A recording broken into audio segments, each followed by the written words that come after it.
नमस्कार दोस्तों। अटल टनल जिसको बना है बीआरओ ने, अपने आप में एक बेहतरीन कलाकारी का नमूना, इंडियन इंजीनियरिंग का नमूना, क्योंकि ये 10,000 फीट की हाइट पर है।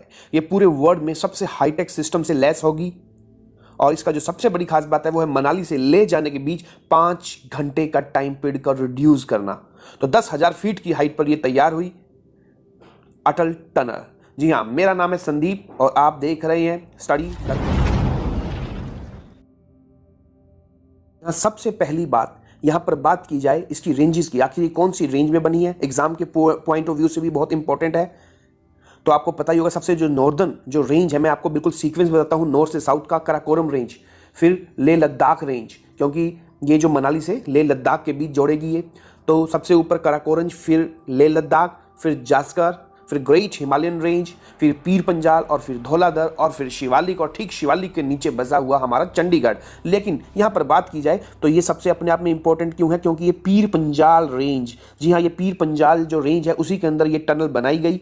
और इस जो टनल है इसका नाम क्यों रखा गया अटल बिहारी टनल, क्योंकि सबसे पहली बार अटल बिहारी वाजपेयी ने 3 जून 2000 को रोहतांग पास के ठीक नीचे ये स्ट्रेटेजिक जो टनल है इसका निर्माण करने का ऐतिहासिक निर्णय लिया था। दैट्स वाई उसका जो अटल बिहारी के ऊपर जो नाम भी पड़ा रोहतांग टनल का, ये 2019 में पड़ा। और जो इसकी आधारशिला है वो 26 मई 2002 को रखी गई। और बीआरओ के जो प्रमुख थे उस टाइम, या बीआरओ की बात की जाए जो कि बॉर्डर रोड ऑर्गेनाइजेशन है, और बीआरओ के बारे में बताया जैसे सिर्फ बीआरओ इंडिया में ही काम नहीं करती, ये अफगानिस्तान की जो पार्लियामेंट है वहां के रोड हैं, और कुछ इन्होंने नेपाल के लिए काम किया, श्रीलंका में काम किया, तो इनके जो प्रोजेक्ट है ये वहां पर भी काम करते हैं। तो बीआरओ ने इसके लिए जो शुरू में ये टनल को बनाने में, या कोई भी आप बेस्ट प्रोजेक्ट करते हो तो ऐसा नहीं है कि वो हाथों हाथ बन जाता है, कोई चैलेंज जो है वो फेस नहीं होते। तो हमारे आगे भी हमारी जो गवर्नमेंट है या बीआरओ की बात की जाए तो उसके आगे भी बहुत ज़्यादा चैलेंजेस थे। चैलेंजेस क्या थे, एक अर्थक्वेक की बात की जाए, टेम्परेचर की बात करें, क्योंकि ये करीब 9.2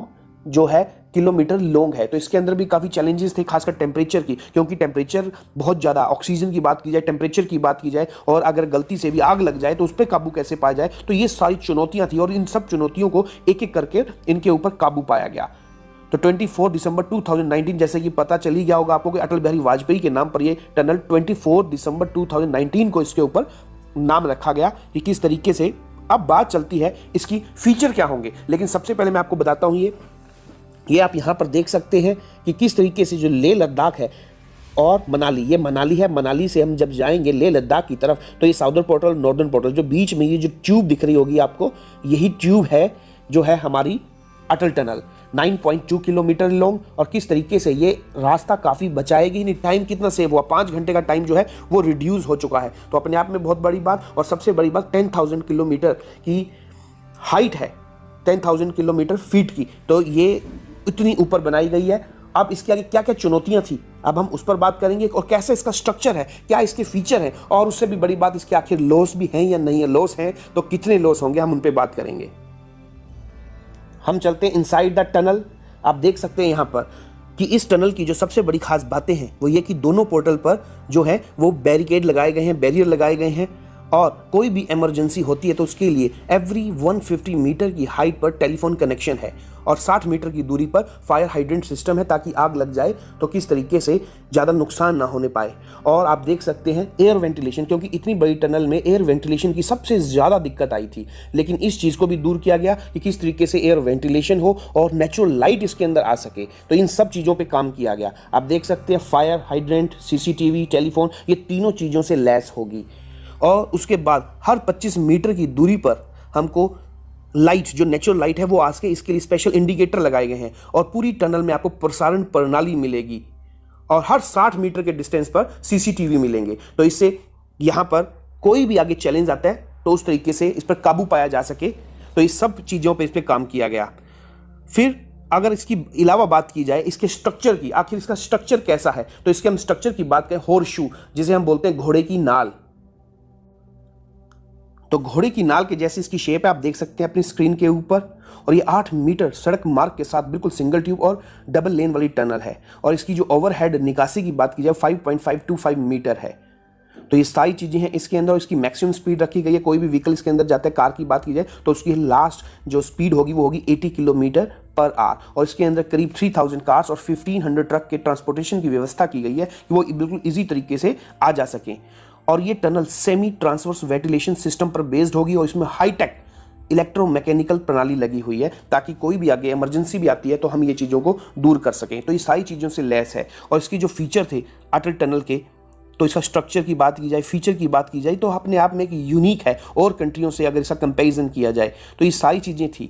लेकिन अब बात आती है कि ये सामरिक दृष्टि से कितनी उपयोगी होगी। अगर सामरिक दृष्टि से बात की जाए तो लेह ज़्यादातर बर्फ़ के टाइम के अंदर विंटर सीजन में ज़्यादातर वो कनेक्ट नहीं हो पाता था पूरे ऑल ओवर इंडिया से, क्योंकि वहाँ पर बहुत ज़्यादा बर्फ़ होती थी। लेकिन इस टनल के थ्रू हम लेह से कनेक्ट हो पाएंगे स्नोफॉल में भी। और किस तरीके से अगर फ्यूचर में चाइना से भी कोई दिक्कत आती है तो उसमें हमारी आर्मी को बहुत बढ़िया ट्रांसपोर्टेशन मिल पाएगा और हम जो वहाँ पर आवाजाही होगी वो बहुत फास्ट हो पाएगी। तो ये सारी चीज़ें थी जिसके कारण रोहतांग टनल अपने आप में एक सबसे बेस्ट नमूना होगी हमारे इंडिया के लिए, क्योंकि इससे हमारी काफ़ी चीज़ें जो है वो सोल्व हो रही हैं। चाहे वो ट्रांसपोर्टेशन की बात हो या बिजनेस के पॉइंट ऑफ व्यू से बात हो, एक्सपोर्ट इंपोर्ट के पॉइंट ऑफ व्यू से बात हो, सब में एक इंपॉर्टेंट रोल प्ले करेगी।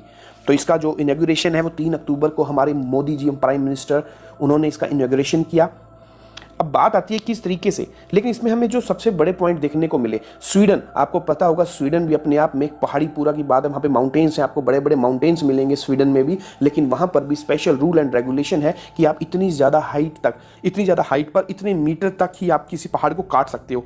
लेकिन इसमें पहाड़ को पूरा अंदर तक काटा गया है। तो फ्यूचर में जो अर्थक्वेक है, अब जिस तरीके से अर्थक्वेक यहाँ पर कोई भी असर नहीं करेगा, जिस तरीके से टेक्नोलॉजी इस पर काम किया गया है, लेकिन फ्यूचर में हम ये नहीं कह सकते कि अर्थक्वेक इसके अंदर नहीं मिलेंगे या कितना ज़्यादा रेसिस्ट कर पाएगा इस चीज़ों को। तो ये सारी चीज़ें हैं।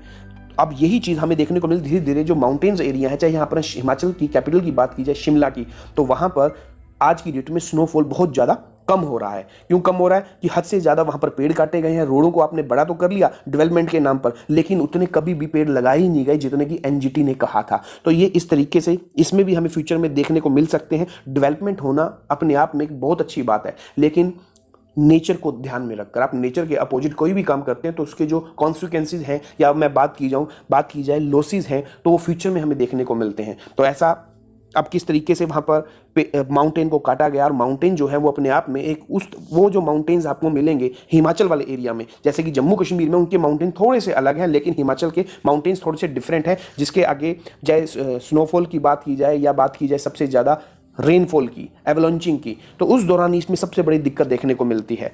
तो किस तरीके से डेवलपमेंट होना तो अच्छी बात है, पर नेचर को साथ में लेकर, ताकि इसके लॉस हमारे आने वाली पीढ़ियों को ना बिल्कुल भी मिल पाए। बाकी ये बात की जाए, ये बहुत अपने आप में एक बहुत अच्छा फैसला है, जिससे हम थ्रू ईयर अगर पूरे साल बात की जाए कनेक्टिविटी इसमें बनी रहे। तो ये था टनल के ऊपर किया गया काम। आपको ये वीडियो कैसा लगा जरूर कमेंट कीजिए। मिलते हैं हम अपने नेक्स्ट वीडियो में, तब तक के लिए गुड बाय। और हाँ, जिस स्टूडेंट ने भी हमारा चैनल सब्सक्राइब नहीं किया तो जरूर सब्सक्राइब कीजिए।